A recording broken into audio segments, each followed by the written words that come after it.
Salam, hər vaxtınız xeyir olsun. Bu videoda sizə 25-ci 5-ci ay 2025-ci il tarixində keçirilmiş qəbul imtahanlarının suallarını izah edəcəyəm. Hə, Kitabça yeni əlimizə keçib və abituriyentlər narahatdır, tez izah istəyirlər. Ona görə biz sualları nəzərdən keçirtmədən izah çəkirik deyə müəyyən texniki problemlər ola bilər. Ona görə üzrlü sayasınız. Birinci sualdan başlayaq. Dünya okeanına çay və kanal vasitəsilə çıxışı olan gölləri seçin. Təbii ki, burada Aral gölünün ümumiyyətlə çıxışı olmaz. Aral olan variantları çıxırıq. Sonra Eir gölünün çıxışı mövcud deyil. Eir olan variantları çıxırıq. E, Deməli, doğru cavabımız qalır C. Xəzər Volqa-Don kanalı vasitəsilə, Volqa-Baltik kanalı vasitəsilə çıxır. Eir Ontarionun onsuz da dünya okeanına çıxışı mövcuddur, bilirsiniz. Müqəddəs Lavrent çayı vasitəsilə. Onega, Ladoqa gölləri də bəli çıxış var. Orada həm axarlı göllərdir. Yəni bunlardan hamısının da Atlantik okean hövzəsinə aid olan göllərdir. Onega, Ladoqa. Ona görə C variantı doğru variantdır. Daimi qar xətti sxemlərinə əsasən doğru fikri müəyyən edin. Görürük ki, burada daimi qar xətti K məntəqəsində 5500 metr hündürlükdən keçir. Deməli, bu tropika, ekvatora daha yaxındır. Və el məntəqəsində isə cəmi 300 metrdən keçir. Deməli, bu qütbə daha yaxındır. Deyir, K dağının şimal subtropik iqlim qurşağında yerləşir. K təbii ki, şimal subtropikdə olmaz. Çünki şimal subtropikdə 3500-4000 metrdir qar xətti. El dağının yerləşdiyi paralel daha kiçik uzunluğa malikdir. Bəli, qütbə yaxın olduğuna görə daha kiçikdir. Bu doğru variantdır. K dağının şimal yamacları cənubuna nisbətən aqroqlim ehtiyatları ilə zəif təmin olunmuşdur fikri yanlışdır, əksinə olmalıdır. Cənub yamacı daha K dağının şimal yamacları cənuba nisbətən aqroqlim ehtiyatları ilə zəif təmin olunmuşdur.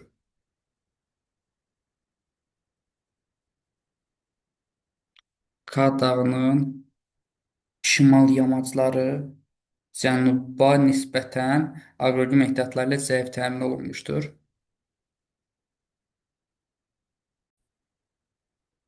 Nə olmalıdır? K dağının şimal yamacında qar xətti daha hündürdən keçdiyinə görə, deməli burada istilik daha çoxdur, aqroqlim ehtiyatları daha çox olacaq. Bu da səhvdir. El dağının cənub yarımkürəsində yerləşir fikri yanlışdır, şimal yarımkürəsindədir. Çünki cənub yamacında qar xətti daha hündürdən keçər. K dağı cənub mülayim iqlim qurşağında yerləşir. Yəni 5500-də cənub olmaz. Mülayim olmaz, cənub mülayim olmaz. Doğru cavab B bəndə olacaq. Uyğunluğu müəyyən etməyimizi istəyir. Afrikada yayılmışdır. Afrikada çöllərə rast gəlinməz. Zodyarpaqlı ilə savannalara rast gəlinər. 1-ə A.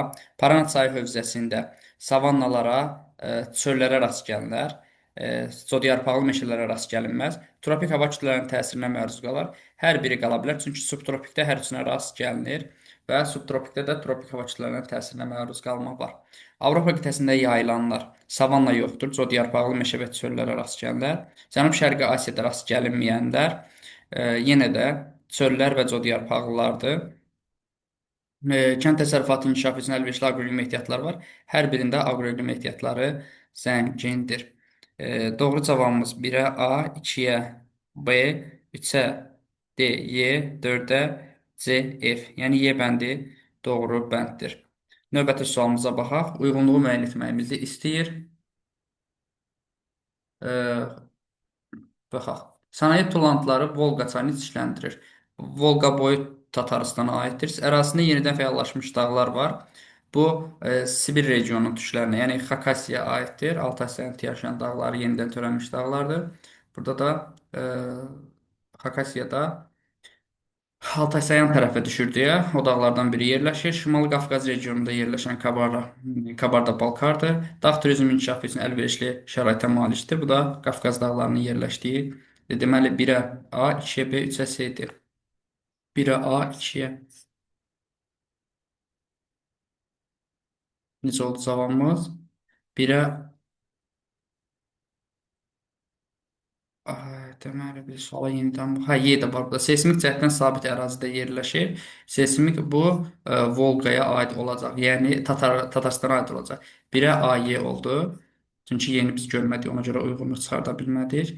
1-ə A, Y, 2-yə B, 3-ə C-dir. Yəni Y variantı doğru variantdır. Növbəti sualımıza baxaq. E, Ölkə verilib. A ölkəsi, B ölkəsi. Adam başına düşən ümumdaxili məhsulun payı A ölkəsində azdır, 5800-dür, B ölkəsində isə 45 mindir, daha çoxdur. Əmək ehtiyatlarının iqtisadi fəal əhalinin payı burada fəal əhali 55-dir, burada isə 85%dir. Aşağı yaş qrupunun payı burada 38-dir, burada 14%dir. Belə çıxır ki, bu inkişaf etməkdə olan ölkədir. Bu isə inkişaf etmiş ölkə. Və iqtisadiyyatda birinci sektorun payı burada daha çoxdur, burada isə azdır. A ölkəsi demoqrafik keçidin ikinci mərhələsindədir. A ölkəsi demoqrafik keçidin ikinci mərhələsi ola bilər, çünki inkişaf etməkdə olan ölkədir. B ölkəsində əhalinin təbii artımın azalması üçün demoqrafik siyasət həyata keçirir. Xeyr, artıma doğru siyasət aparmalıdır. B ölkəsinin təbii artımın birinci tipi xarakteri, inkişaf etmiş ölkələr üçün birinci tip xarakterik olur. A ölkəsində o suburbanizasiya prosesi daha intensivdir, fikri səhvdir. Bu B ölkəsi üçün xarakterikdir. B ölkəsində xidmət sahələri daha yaxşı təmin olunub, düzdür. A ölkəsində kənd təsərrüfatı ancaq əmtəə xarakterlidir. Əmtəə yox, istehlak xarakteri olmalıdır. Uyğunluğu müəyyən etməyimizi istəyirsə 1, 3 və 5-ci bənd. Yəni C bəndi doğru bənddir. Növbəti sualımıza keçək. Burada mərkəzdə alçaq təzyiq, kənarlarda yüksək təzyiqdir və mərkəzdə qalxan hava olacaq. Bu təbii ki, siklondan söhbət gedir. Siklon. Və gölə hansı yarımkürədir? Sola meyillidirsə, deməli bu, yəni saat əqrəbinin əksinə meyillidir. Deməli bu şimal yarımkürəsinin siklonudur. Mərkəzdə alçaq təzyiq sahəsi mövcuddur.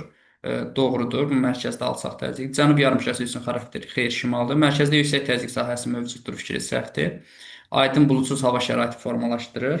Bu antisiklon üçün xarakterlikdir. Tutqun buludlu hava şəraiti formalaşdırır. Doğrudur. Yəni Y bəndi doğru bənddir. Dünyanın iri daş kömür ixracatçıları, daş kömür satanlardan soruşur. Təbii ki, burada CAR olacaq, Avstraliya olacaq və Rusiya olacaq. 1, 4, 5. İxrac edənlər, yəni satanlar bunlardır. 1, 4, 5. Y bəndi. Biz dəfələrlə demişik ki, Braziliya daş kömürü ABŞ-dan alır. Olmaz. Çilidə elə bir ehtiyat deməmişik, Misirdə də deməmişik. Növbəti, burada Argentina dövləti verilib. Qərb hissəsi əhalinin sıxlığı daha çoxdur. Xeyr, Buenos Aires şəhəri şərq hissəsində yerləşir. Olmaz. Şəkər çuğunduru, pambıq, cut əsas ixracatçısıdır. Cutun əsas ixracatçısı kimi deməmişik bu ölkəni. Məhsuldar qırmızı qara torpaqlar var.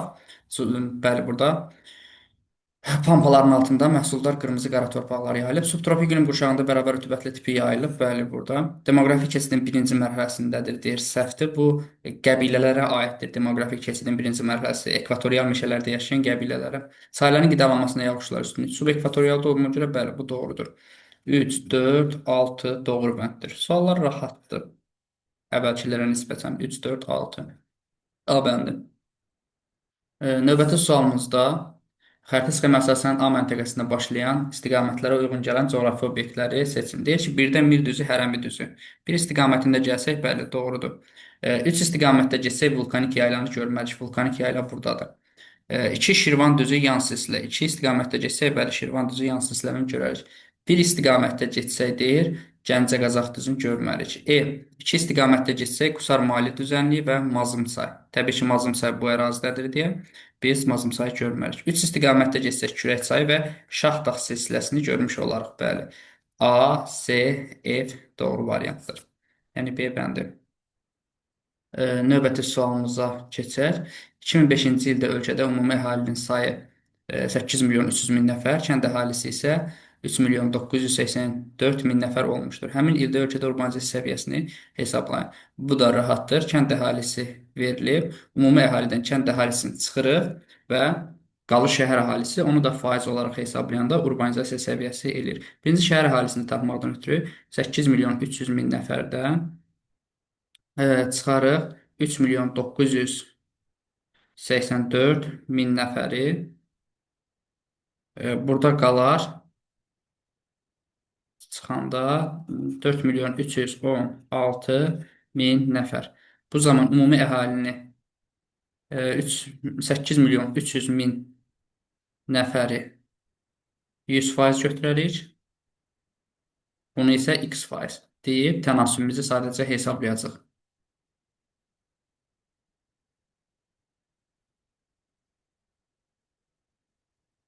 Da 52% edəcək. Yəni C bəndi doğru bənddir. Növbəti sualımıza baxaq. Vilayətlərə aid olan suallardır. Sayların əmələ gəlməsi imkanı məhdud olsa da illik çay axımı böyükdür. Təbii ki, burada Araz çayının olduğu Kür vilayətidir ki, burada çay əmələ gəlmə imkanı məhduddur. Çünki yarımsəhra iqlimidir. Amma burada iri çaylar var. Kür, Araz çayı və sair digər vilayətlərdən formalaşan çaylar bu ərazidən axır. Nival landşaft yaranan Orta Araz Naxçıvan vilayətidir. Ərazisinin böyük hissəsi mülayim isti iqlim tipi hakimdir. Mülayim isti iqlim Lənkəran üçün xarakterikdir. Həm filiz, həm qeyri-filiz faydalı qazıntılar Orta Araz Naxçıvan üçün xarakterikdir. Ərazisində həm meşə, həm də çöl landşaftının mühafizə edildiyi qoruqlar var. Meşə landşaftı və çöl landşaftı. Naxçıvanda məsələn meşə landşaftı demirik deyə Kür çökəkliyində deməli biz əslində uyğunlaşdıra bilərik ki, Kür çökəkliyində düzən meşə landşaftı mühafizə edilir. E, Tuğay meşələr mühafizə edilir və Bozdağın çöl landşaftında müşahidə edilən qoruqlar var. Gəlin indi variantlara əsasən baxaq. 1-ə BD, 2-yə AY, Y dedik, 3-ə də C. 3-ə də C uyğun gəldi. Ərazisinin böyük hissəsi mülayim isti iqlim uyğun gəlir. Bəli, B bəndi doğru bənddir. Növbəti sualımıza baxaq. Uyğunluğu müəyyən etməyimizi istəyir. Qışı quraq keçən mülayim isti iqlim, bütün fəsillərdə bol yağıntılı soyuq iqlim, yayı quraq keçən soyuq iqlim. Böyük Böyük Qafqazın cənub yamaclarının dağətəyi və alçaq dağlıq sahələri. Böyük Qafqazın cənub yamacında müşahidə edilən təbii ki, e, bütün fəsillərdə bol yağıntılı soyuq iqlimdə ancaq o ərazilər üçün xarakterikdir. Naxçıvanın orta dağlıq sahələrində yay quraq keçən mülayim isti iqlimdir. Yay quraq keçən deyən kimi demişik ki, ilk ağlımıza Naxçıvan gəlməlidir. Böyük Qafqazın şimal-şərq yamaclarının dağətəyi və alçaq dağlıq sahələri. Qışı quraq keçən mülayim isti iqlim Böyük Qafqazın şimal-şərqində yoxdur. Kiçik Qafqazın dağətəyi və alçaq dağlıq sahələrində qışı quraq keçən mülayim isti iqlim var. Böyük Qafqazın cənub yamacında orta və yüksək dağlıq sahələr. Hə, burada üzr istəyirəm, soyuq iqlim olmalı idi. Deməli, 1-ə D, 2-yə Y, 3-ə B bəndi. Bu bənd daha uyğun gəlir. A bəndi daha uyğun bənddir. Gəlin bir daha baxaq. Qışı quraq keçən mülayim isti iqlimə D bəndi verdik. Kiçik Qafqazın dağətəyi və alçaq dağlıq sahələri 2-yə Y bəndi verdik. Bütün fəsillərdə bol yağıntılı soyuq iqlim. Böyük Qafqazın cənub yamaclarının orta və yüksək dağlıq sahələri bəli soyuq iqlim xarakterikdir. 3-ə də B bəndi verdik. Naxçıvana da yay quraq keçən soyuq iqlim. A bəndi doğrudur.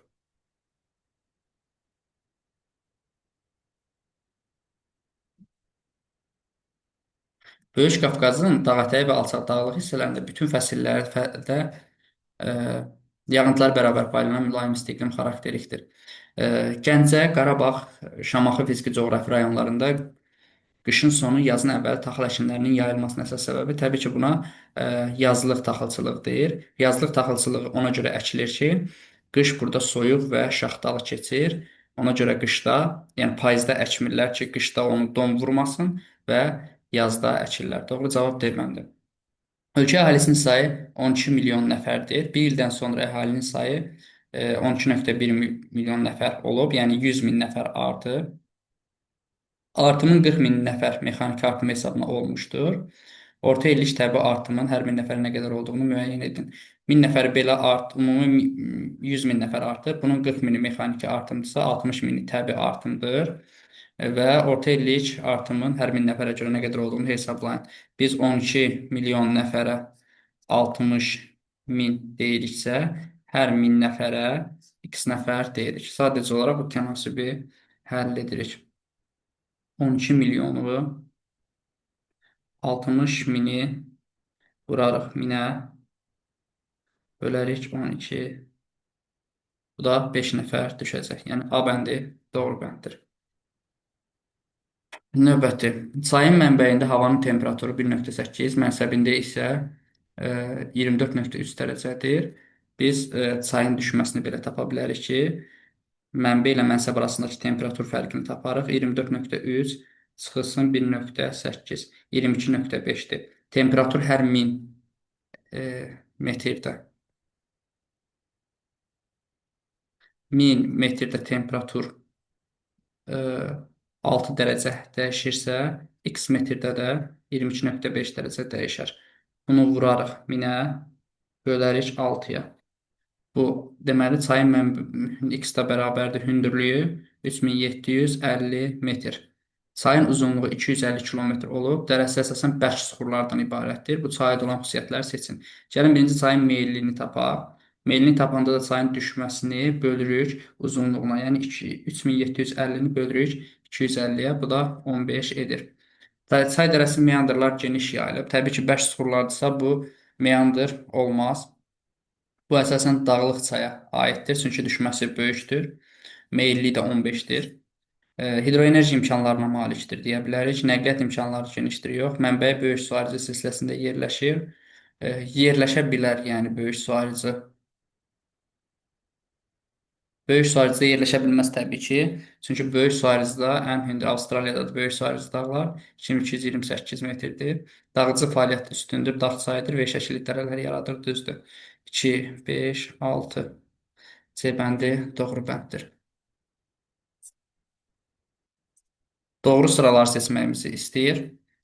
Göygöl inzibati rayonunda, Gəncə fiziki rayonunda Qarmaqvari Şam qorunur, düzdür. Türyançay, Ağdaş, Seyrançol, Acınahur, Ardıc, Saqqız ağacı, bu da düzdür. Qızılağac, İmişli olmaz. Şirvan, Şamaxı olmaz. Şirvan Milli Parkı Kürərazdadır. Qaragöl, Zəngilan olmaz, Laçındadır. Ağgöl, Ağcabədidə də Kürəraz su quşları qorunur. 1, 2, 6. Yəni D bəndi doğru bənddir. Horizontallara əsasən dağın dik yamacı və kəsmə yüksəkliyi müəyyən edib yazın. Dağın dik yamacı əsasən bax belə təyin edirik ki, ən sıx çəkilən yamac cənub-qərbdir. Cənub-qərb olduğuna görə yalnız bir variant var, A bəndi. Amma kəsmə yüksəkliyi də tapa bilərik. 370-dən çıxarıq 340-ı bərabər eləyər 30-a. 30-u da bölərik 3-ə 10 metr. A bəndi doğru bənddir. Sonra növbəti sualımıza baxırıq. Dəmiyə əkinçiliyi üstünlük təşkil edir. Suvarma əsasən yay mövsümündə istifadə edilir. Təbii şərait əkinçiliyi üçün əlverişsizdir. Mərkəzi düzənliklər çöldür, pampadır. Ona görə dəmiyə əkinçiliyi üstünlüyü inkişaf etmişdir. Cənubi Avropada təbii şərait əkinçiliyi üçün əlverişsizdir. Suvarma əsasən yay mövsümündə aparılır. Cənubi Avropada yağıntı qışda düşür deyə suvarma yay mövsümündə aparılır. Təbii şərait əkinçiliyi üçün əlverişsizdir. Çukot yarımadası üçün xarakterikdir. Deməli, birə Şərqi Asiyada yay mövsümündə suvarma aparılmaz, qış mövsümündə aparılır. E, Alyaska yarımadasında təbii ki, təbii şərait əlverişsizdir. 2-yə C, Y deyə bilərik. 1-ə A deyək.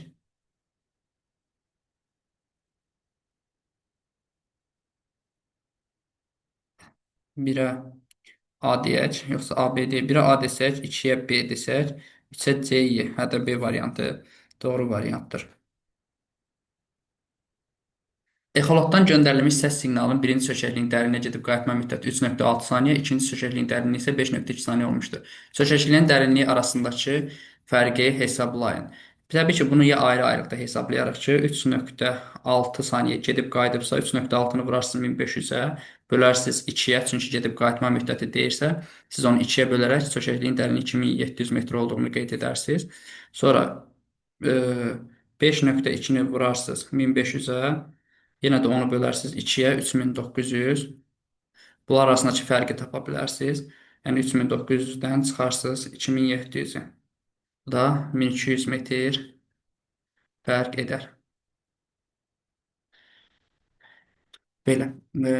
Uyğunluğu pozulmuşdur. Pozulanı soruşur burada. Uçqun Göygöl Şahdağ silsiləsi. Təbii ki, bu səhvdir, pozulub. Axmaz Sarısu Muğan düzü. Muğan düzündə deyil, Mil düzündədir. Vulkanik Qaragöl vulkanik yaylada düzdür. Buzlaq Acınahurda buzlaq olmaz, səhvdir. Uçqun Maralgöl Murovdağdadır, düzdür. Relkit Masazır Abşeron yarımadasındadır, düzdür. Birinci, ikinci, dördüncü uyğunluq pozulan olacaq. Sonra növbəti doğru ifadələri müəyyən edin. İslandiya və Yaponiya litosfer havaların divergent sərhəddindədir. Yaponiya konvergentdir, İslandiya divergentdir.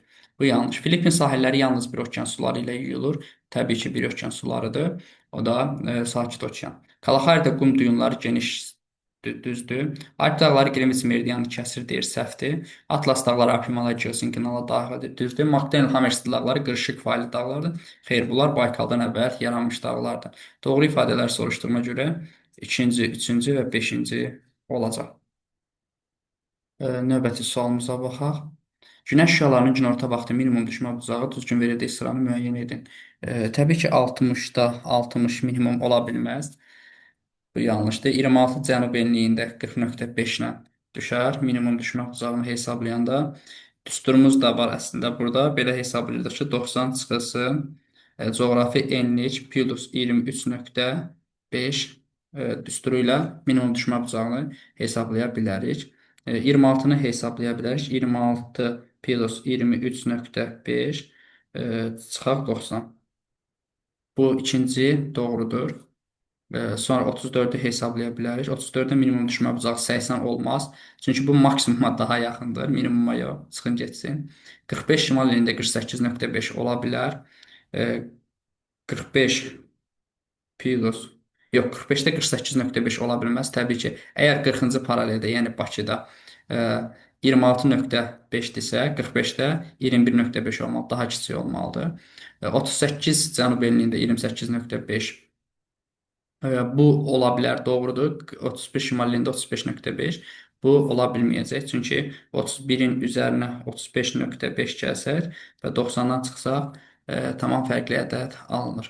Doğru cavab ikinci və beşinci olacaq.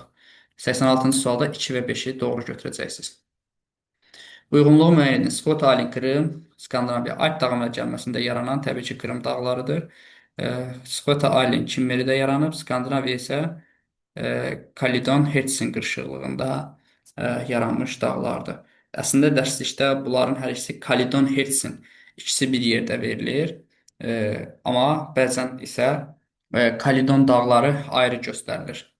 Kalidon dağları, yəni D kimi göstərilir Skandinaviya. Amma hər ikisi verilməlidir mənim fikrimcə, çünki onlar ayrı verilməməlidir. Dərslikdə ayrı verilmir. Yəni burada təzadlı bir fikir yaradıblar. Burada yəni CD dərsliyə əsasən CD götürülməlidir. Kalidon Hertzin götürülməlidir. Amma ümumilikdə yanaşsaq Skandinaviya dağları Kalidon dağlarında yaranıb. Yəni universitet səviyyəsində Kalidon öyrədilir ki, yalnız Kalidon qırşığında yaranıb. Amma biz 10-cu sinif dərslikdə qeyd olunur ki, Kalidon Hertzin. Ona görə CD götürmək daha məqsədə uyğundur. Növbəti sualımıza baxaq. Ovalıqlarda yerləşən A məntəqəsi günorta vaxtı günəş şüalarının düşmə bucağı 6,5 dərəcədir. Deməli 6,5 dərəcədirsə, bu şimal qütbünə daha yaxındır deyə bilərik. Yəni bu 60 şimal enliyidir. Daha dəqiq hesablasaq. 90 çıxılsın coğrafi enlik minus 23,5 bərabərdir 6,5 desək. Enlik buradan bərabərdir 60 şimal enliyi. Və 40 cənub enliyində günəş şüalarının günorta vaxtı düşmə bucağı 73,5-dir. Bu zaman günəş 23,5 cənub enliyində zenitdədir. Yəni 22 dekabr tarixidir. Tarix 22 dekabrdır. A məntəqəsi yerli vaxtla Bakı şəhərinin yerli vaxtına 80 dəqiqə irəlidədir. Deməli, bunun enliyini tapdıq ki, 60 şimal enliyidir. Uzunluğu 80-i bölərik 4-ə, eləyər 20, Bakı 50-də yerləşir. Bu da 20 dəqiqə ondan irəlidirsə, 20 dəqiqə şərqdədir deməkdir. 50-nin üzərinə 20, 70 şərq uzunluğu. Deməli, bu məntəqə 70 şərq uzunluqlu 60 şimal enliyinin kəsişməsidir.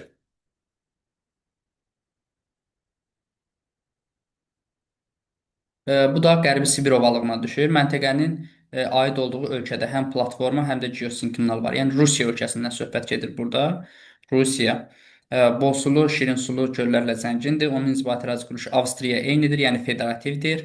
Ərazisində həm əsas, həm də keçid iqlim var. Burada subarktik və mülayim iqlim var və yaxud da arktik əsas iqlimdir. Bu ölkədə müxtəlif geoloji yeraltı yaranmış dağlar var. Burada mezozoy, paleozoy və kaynozoy yaşlı dağlar var.